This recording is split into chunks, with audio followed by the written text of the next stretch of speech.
Meanwhile, divisions are on display at the DNC summer meeting in Austin this weekend over the growing ideological divide with the far left and its push to abolish ICE, anti-Israel agenda, and that's just a few of the issues.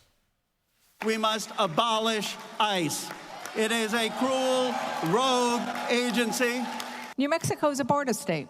We understand the importance of protecting our border from drugs and cartels. Israel has committed a genocide in Gaza, and we should have the courage to say so. As a Zionist committed to Israel, while appalled by the continuing war crimes of Netanyahu. I want to hear any more DFL, DSA, moderate, I want to hear the word Democrat.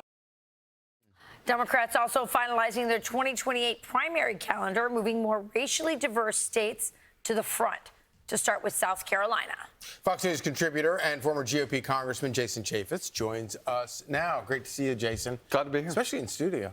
Obviously, if you look at the map, you look at history, this should be a huge banner year for Democrats. And it may still be, but they have serious divisions that they're dealing with right now. Yeah, they keep calling it a big tent, but ever since Nancy Pelosi left, she raised the most money. She kept them in line. She gave out the committee assignments. When she left, the whole thing just totally fell apart. And the DSA, the Democrats, socialists, these people, they're crazy. This is absolute crazy down what they're advocating. Let's talk about the money because it's important. Yeah. The gap between how much the RNC has versus the DNC is enormous. Well, this goes back to Kamala Harris. What is it? $1.2+ billion was flushed down the drain. They got nothing for that. They blew through the money. If you're a Democrat, a mainstream Democrat, why would you give to these people? Why would you empower people that aren't even Democrats?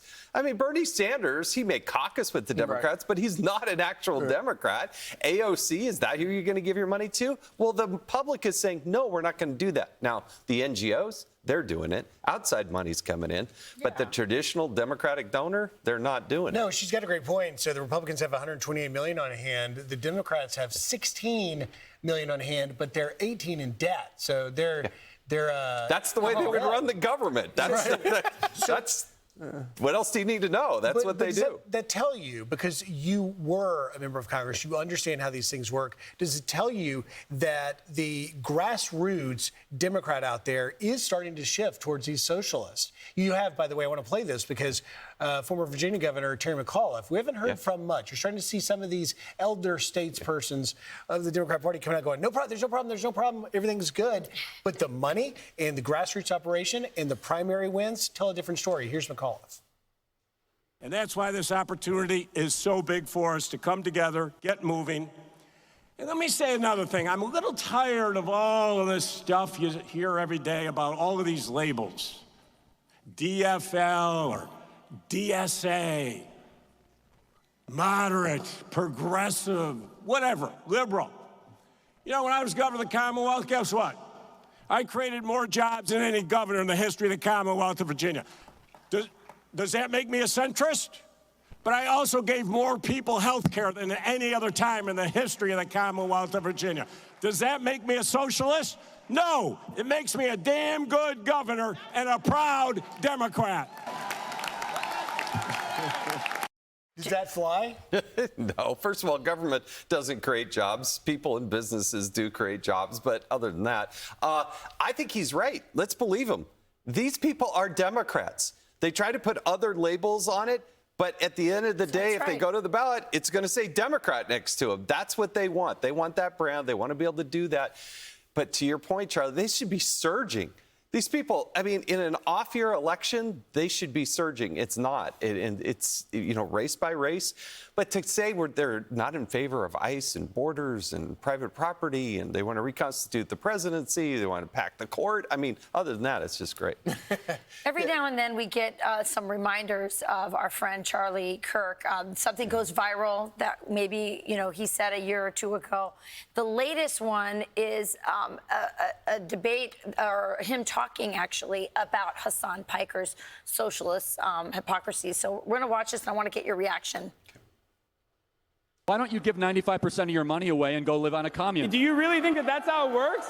Do you really think Why that's not? how it works? Go live what you preach. Look, Because every single this is as silly. You talked uninterrupted for 5 minutes. Hassan, let me finish. Go ahead. Sorry, you're right. I live what I practice. Make I'm your a free market ridiculous capitalist. point. I employ people. I took a risk. I have my own startup business. Every single day, I practice what I preach. He wants other people to contribute to what he considers to be a good idea, what he considers will make the world a better place. That you have the freedom to go live as a socialist. Go do it, Hassan. What's stopping you? Man, I want to talk about Hassan Piker in this, but every time I see Charlie, I realize we lost somebody who I think would have been a president at one point. But yeah, he was the best of the best. September 10th, which is coming up quick, was the day of that assassination. But you could see why he was the best, and you could see in that video Hassan Piker just nervous as all could be, because when pressed with facts and somebody who knows their stuff, they're left with nothing. And by the way, a date that Jason will never forget. No. You were 40 feet from him at that event. A little further from that, but there were 3,000 people that were there watching, and I was watching Charlie when that happened. And yeah, that's a hard day for the Chaffetz family, and the Kirk family, but thousands of others that were right there. Yeah, and all of America. Yeah. We lost a great patriot. I want to ask you about this real quick. The flock cameras are getting a due notice over the last couple of weeks. They've been around for a while. In fact, you wrote a book about this issue of the security around them and the invasiveness of these cameras. They're everywhere. They collect, you see them on police cars, they collect data. Flock Safety, the company that is behind them, says that they're going to implement these measures. But the thing that I think is kind of interesting and important to remember about all this, there's a lot of money behind it. People make tons of money off of this stuff. And don't think Flock is just a brand. Right. It really is NGOs, big business, and big government. People would be shocked about how much money, time, and effort is being spent to capture your likeness. And states, what bothers me is government collects this data. Florida, for instance, when you went in to get your driver's license, they would take all that information. Think about they have your picture, eye color, height, weight, everything, and then they would sell it to data brokers. And when you take your kid in to get their driver's license. Your 16-year-old daughter to get her driver's license in Florida, they were selling that information. Is that still happening? So first of all, no, Ron DeSantis, fortunately, Governor that's DeSantis. In Florida, but other states do this. I was just going to say that I got back from I was spending a lot of time this summer in Wisconsin, in the Midwest, in rural America. Data centers are a top issue, as well as flock cameras, and maybe flock cameras are taking over, even like being a #1 issue.